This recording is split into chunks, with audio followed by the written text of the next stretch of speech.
आज के इस वीडियो के माध्यम से हम श्रीमद् भागवत गीता जी के 7वें अध्याय के फल महात्म्य को समझेंगे। तो आइए इसे एक कहानी के माध्यम से जानते हैं। श्री महादेव जी ने कहा, हे पार्वती जी, आप गीता जी के 7वें अध्याय का फल महात्म्य सुनिए। पटेल नाम के नगर में शंखकर्ण नाम का एक ब्राह्मण रहता था। वो शहर के बाहर व्यापार करने के लिए जा रहा था। बीच रास्ते में एक सांप ने उसे डंक मारा। सांप के जहर से उसकी मृत्यु हुई।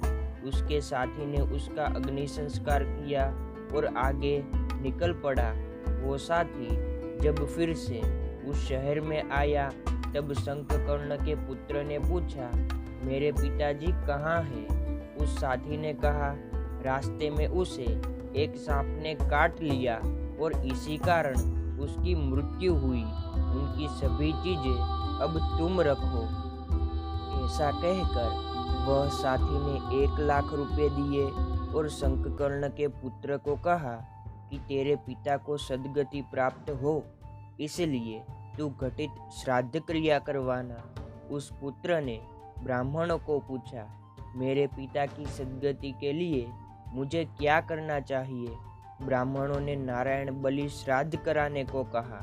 वह पुत्र ने विधि सरह पूर्वक नारायण बलि श्राद्ध क्रिया, ब्रह्म भोजन करवाया और क्रिया कर्म कराने के बाद जो द्रव्य बचा वह सभी पुत्रों ने आपस में बांट लिया। उसमें से एक पुत्र बोला, जो सांप ने मेरे पिता को डंक मारा उसे मैं मारूंगा। वह पुत्र उस व्यापारी के पास गया और जिस जगह पर सांप ने डंक मारा था वह जगह दिखाने के लिए व्यापारी को विनती करने लगा। वो व्यापारी उसे वह जगह पर ले गया और वहां उसे एक सांप का घर मिला। सांप अपने बिल से बाहर आया।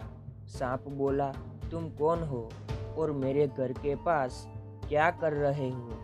वह युवान ने कहा, मैं शंखकर्ण का पुत्र हूँ। जिसने मेरे पिता को मारा है उसको मैं मार डालूंगा। यह सुन वह सांप बोला, हे पुत्र, मैं ही तेरा पिता हूँ। तू मुझे मेरे अधम देह से मुक्ति दिला। पुत्र ने कहा, आपका उद्धार कैसे होगा? आप मुझे बताइए। वह सांप ने कहा, श्रीमद् भागवत गीता का पाठ करने वाले ब्राह्मण को घर बुलाओ और उसे भोजन खिलाकर उसकी सेवा करो। उनके आशीर्वाद से मेरा उद्धार होगा। वह पुत्र फिर से घर आया। शहर में जितने भी गीता पाठी ब्राह्मण थे उन सभी को घर बुलवाकर श्रीमद् भागवत गीता जी के 7वें अध्याय का पाठ करवाया और उन सभी को भोजन भी कराया। उन सभी ब्राह्मणों ने आशीर्वाद दिए, इसलिए वह शंखकर्ण नामक सांप योनि में से मुक्त हुआ और दिव्य देह धारण कर विमान में बैठकर आकाश मार्ग तरफ जाते हुए अपने पुत्र को धन्यवाद देकर वैकुंठ में पहुंचा।